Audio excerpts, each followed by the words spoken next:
everyone, it's Sarah here from Happy Hands UK, back with another. What I'm doing is I'm kind of doing a little follow on. I did use this stamp because I'd changed a few things and I wanted to test it. So that was in the last video that I did.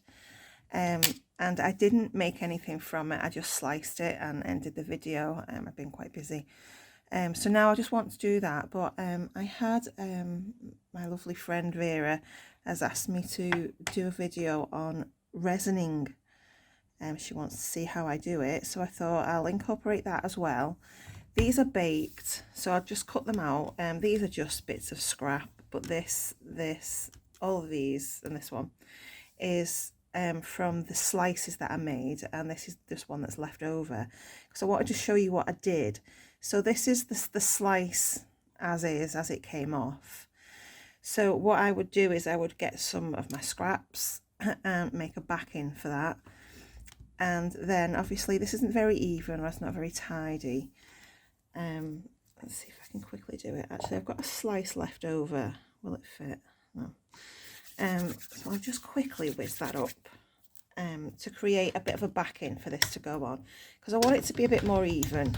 So this is generally what I do with my slices, and more often than not I tend to miss these little pieces out of the video because I don't know, it's a bit boring I suppose, and I just get it done quickly.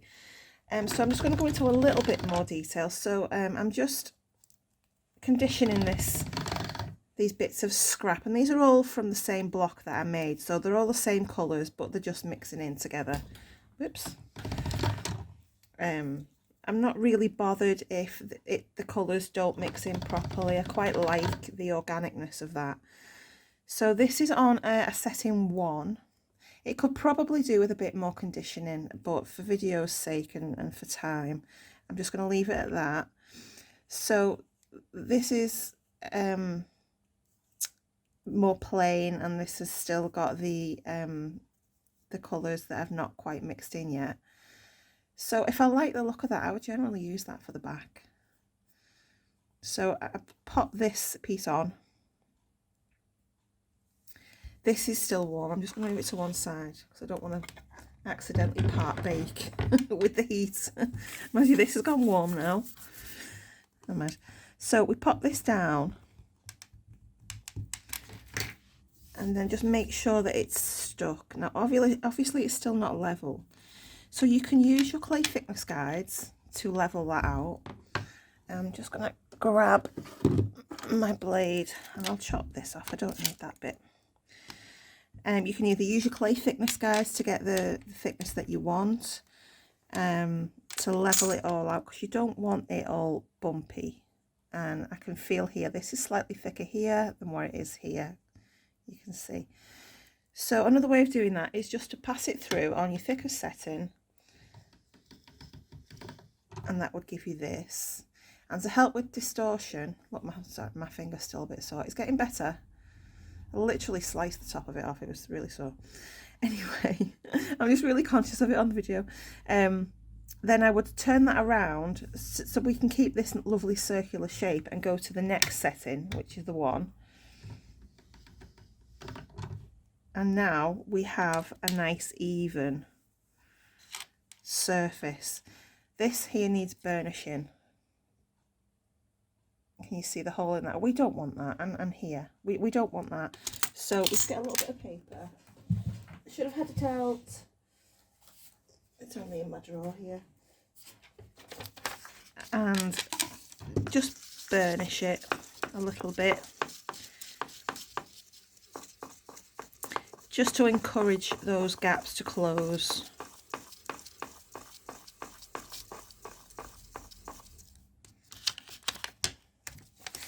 Oops.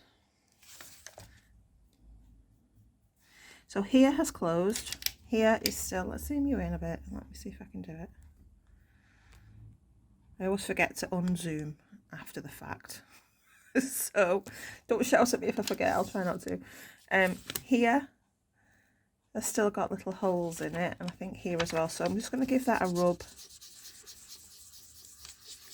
just to try and close that gap so that we get a nicer finish in the end. Get it as smooth as possible. I'm not pressing very hard, you don't need to, so I'm not changing the depth of the piece of clay itself. I'm just literally just rubbing it, and the heat and the friction encourages it to stick together, and we get a lovely smooth surface. Right, I will zoom you out here, remembered. And then I will pick that up. So now we've got that on a nice bit of backing. Oh, that's better. A nice bit of backing, and it's nice and smooth. And then I would pop this on my tile. Do this temporarily because I'm not going to put this one back in the oven, but I just want to show you. Pop that on my tile, grab a cutter. I have my lamp up there, let me see. I've got one here. No, I'll have to move my lamp. Sorry, I'm not very prepared. It's early morning and I just thought I'd get this done before my day starts. And yeah, I'll grab my heart. And we'll keep in there. I have to open my drawer here, little mini drawer, and I put my lamp on it just to get some better lighting in here. So yeah, I'm using the same cutter, and then I would leave it on my tile usually. So I find that the thinner pieces, if you cut it out and then lift it, it will distort. So I always bake, and you can see on this one that there is a bit of residue from cutting, just a tiny bit. That's easily removed after baking, so it's fine. And then I would cut out my shape and leave it on the tile and bake it. So I'm not going to do that because I want it on a different tile, and I'll do that later. But as you can see, I've already done that here. So what I'm going to concentrate on now is putting some resin on these to make them shine. If they were thicker, I would sand and buff them.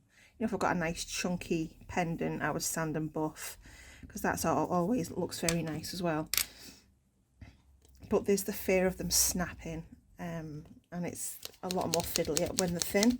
So I like to use resin. This is the resin that I use, and I get this on Amazon. I'll put the link down below. I usually get the bigger bottle. See the size difference? Hang on, can I zoom you out? This is the bigger bottle. This is almost empty. There's like tiny little dregs at the bottom. They were out of stock. I was gutted, so I had to get this small one. It's not lasting half as long, obviously. But yeah, they're on Amazon. I'll post a link to the big one if it's there. If not, it'll be this one. So what I do is, a lot of people don't like to shake their resin, but I feel it's important for all the components to remain equal. And as it's sat on your worktop and you're not using it, the different components will sink to the bottom. And then when you come to use it, the components that have sunk are left at the bottom, and then you'll find that it doesn't cure properly, it's sticky. So I just like to give it a roll, and if you think there's going to be issues with bubbles, you just need a lighter. They're easily removed, and I believe you get a better finish from keeping all these components equal. That's my opinion. I find it works really, really well, and I noticed that before I wasn't shaking the bottle. I would get about halfway down the bottle and it just wouldn't work as well. So this is how I like to do this. So then I'm not removing these from the tile. There's two ways you can do this, and I've done both and both work. So I get this off Amazon, and it's meant for resin. Can't remember what it's called, but I'll pop it in the description below. And it's not two-sided. So what I would do, if I'm not leaving it on the tile, I would chop a piece.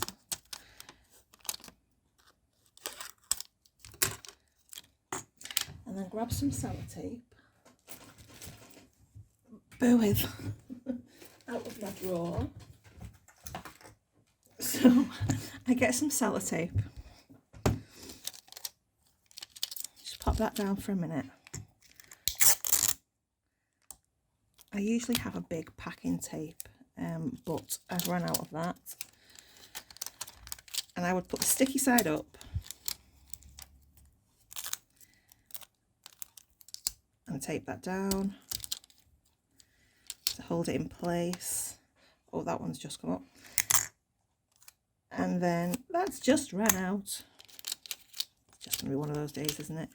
Pull this quite taut and then stick that side down. It is a bit curly, but it'll be fine.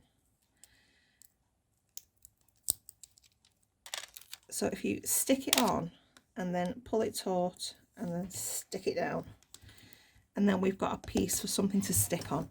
This is to help prevent curling. When your resin cures, it shrinks, and in doing so it pulls up the edges, and you'll find that these thinner pieces will bend, and we want to try and avoid that. So there's two ways of doing it: this way, and then once you've done the front and you want to turn it over, you can do it this way. So I'm going to do this one first. Let's move that out of the way. So I've given it a shake, or a roll. There's not much left in this, to be honest. And you can see the bubbles there, but it's fine. I'm going to zoom in so you can see a bit better. So you can see these bubbles. Don't worry about those just yet. And you can get anything. I'm using the end of a paintbrush, and you just drag it to the edges like so, and you can pull it right up, and even, oops, bit of clay, and even kind of pull it over, and the surface tension will drag it back, and this ensures that you've gone right to the edge.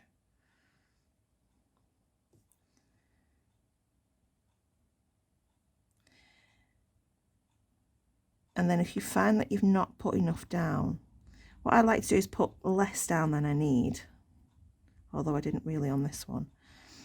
And once it's in place, pulled up to the edge all the way around, you can then add more and it will self-level. And that just helps to prevent spillage, which I do quite a lot, to be honest, especially when I'm rushing. So I'm seeing here, let me see if I can go on a bit further, can I? Can you see here? It's not staying to the edge. So that's telling me that there's not enough on there. So it's going over. Oh, and if this happens, that's because I was so zoomed in, I was looking at the camera. If this happens, you can just use your brush and just quickly mop that up. It's better with a little bit of a bigger brush. So just brush it away, wipe your brush, brush it away, wipe your brush. And because it's stuck to the surface, it's not going to go underneath. So as I'm saying, like, you can see that this isn't quite going to the edge. So what that needs is just a little bit more, and you'll see that it'll just flow out. So just do it drop by drop until the whole surface has gone right up to the edge. I hope this is making sense. And then we need to deal with these bubbles. So I need to grab my lighter. Just give me a second and I'll find my lighter. Okay, here we go. It was borrowed. Okay, so some of these bubbles have burst on their own just from standing there a little while. It's been a few minutes. So you can do that. You can leave it if you don't have a lighter, or just blow on it, and that'll get rid of some of it. But the most effective way is to use a flame. So I have this, and it's a refillable one. I just keep it on my desk usually. So then what you would do, so you can see a bubble here, I think there's one here, and you just give it a swipe You really don't need to heat it up or anything like that. You just have your light and just swipe across. Barely even touching it, and the bubbles will go.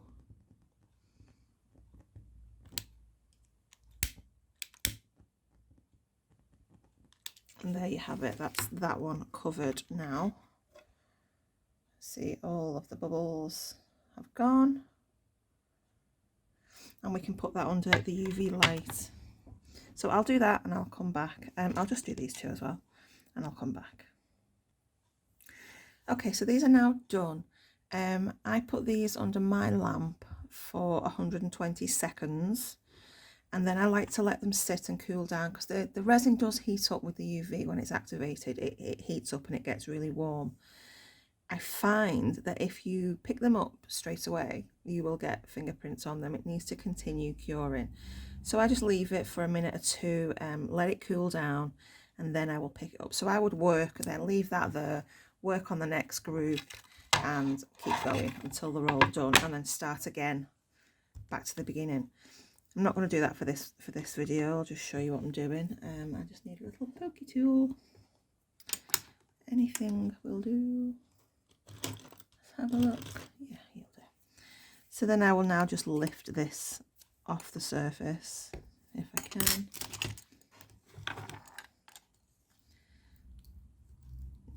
Very, very carefully.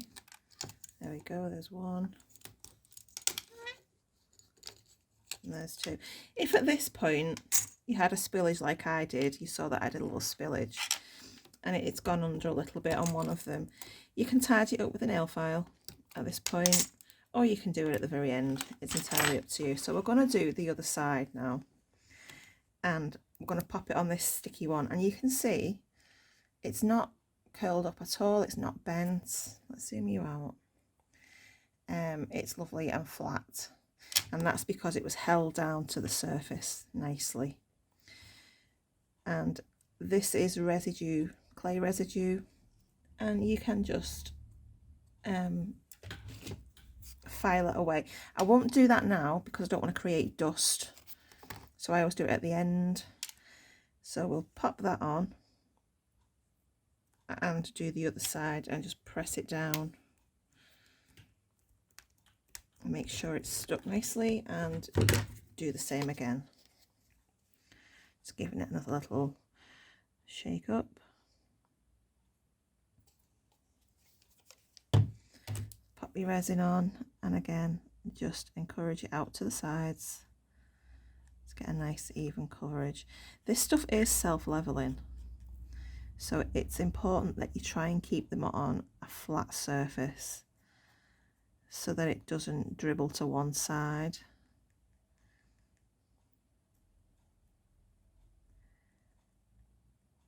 So we're just making sure it's got all the way to the edges.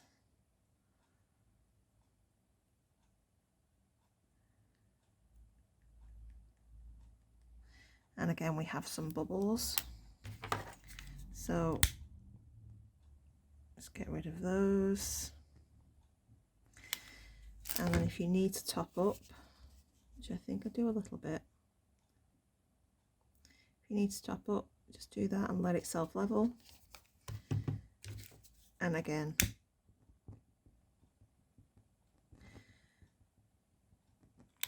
get rid of those bubbles. You might find sometimes after you've cured, even though you've been very, very careful and you can't see any bubbles, there are micro bubbles. Sometimes it's nice just to let it sit and let them raise to the surface and just give it another blast. Sometimes if you've been sanding and you think your surface is clear, you get micro particles of dust in your resin and it looks like bubbles. So keep your sanding and your resining as separate as you can to get a nice clean finish. So I'm going to pop that under and I'll be back. Okay, so that's out from under the lamp now, and I've let it cool for a minute or so, and I'm very gently going to remove it from the tape. And there we have our nicely resined piece. I'm going to put this to one side, and now I'm going to deal with these extra bits, and it's just a matter of just using a nail file. I'm still trying not to touch the surface. It's nice to let them sit for an hour or so, to be honest with you. The longer you leave it, the better, the shinier it stays.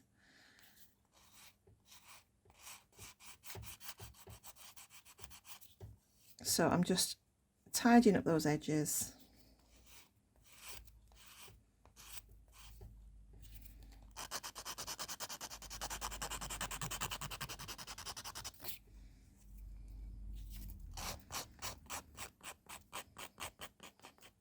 And this is generally happens because I've not pushed the cutter right through to the glass.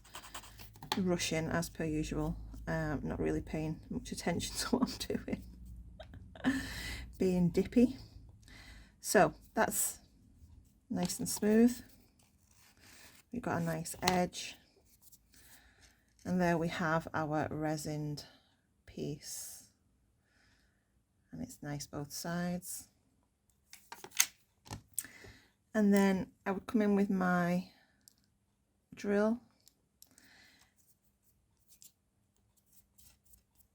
And this is why, see all the little bits that I'm brushing off, you have danger of getting those over your pieces if you don't move them to one side and you're doing it on your, above your work, then they're going to be on there, and when you put your resin on, you're going to end up with bits of dust, and you can tell it's a dust rather than a bubble because your gun won't get rid of it,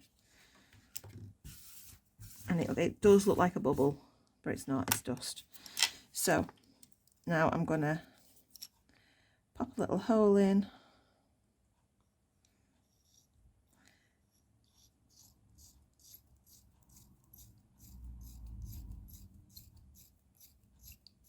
and I'm really just doing the basics, you know, the most simplest pendant that I can. So that's gone through, creating more dust. I'll go through the back and clean out that hole.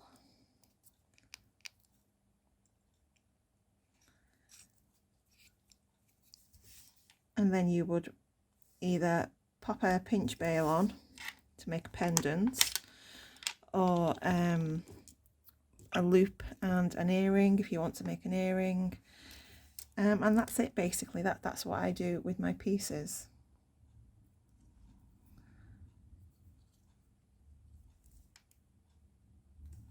It's turned out lovely, hasn't it? No bubbles and a lovely shine. So that is the end result from this stamp, my new stamp tool. It does come with a handle. It's in my drawer right now. But what I want to talk to you about as well, while I'm here, I have slowly started moving my products over to Etsy. I don't have much of a history on Etsy, and it's so lovely that I'm seeing people coming up and favoriting my items, which is brilliant. That shows me that people are liking my products and they are sticking with me, which is nice. I have one sale, and that was from a couple of years ago. I put some key earrings on before I started doing all this, so there isn't much of a history there. So it would be nice if you would take a look, favourite the items for me that you like. Not only does that help me in the analytics, but it also helps me see which products are liked, you know, the favourites, you know, because I can see a list of how many people have favorited certain items, and that helps me as well. It lets me know which products are good and which are not so pretty, I suppose, or liked. And I can make more of what you like, if you understand what I mean. So if you pop over there, favourite the things that you like, and it also helps you if in the future you do want to buy them, you can find them easily by looking at your favourites. But I've moved to Made Me, from Made Me, because even though Made Me is a good site, I've got no issues with it whatsoever. You get what you pay for, and Made Me is a very cheap platform to sell your products on. but there are no analytics or anything like that. It's hard to do discount codes. It's hard to get for postage. I've explained this in another video before about the postage. It's really difficult to get things perfect. So I'm trying Etsy, and I'm hoping to integrate all of my products over there eventually. And then I'll be able to do more discounts. I can see who likes my products. It's just better all round. It's a little bit more expensive, but I think it's time that I moved over and just tried it, and if it goes well, I'll stick with it. But I do need your support to help me get seen on Etsy, because it does work with analytics. So visiting my page, at my shop, looking at my products, it kind of boosts your shop the more it's viewed.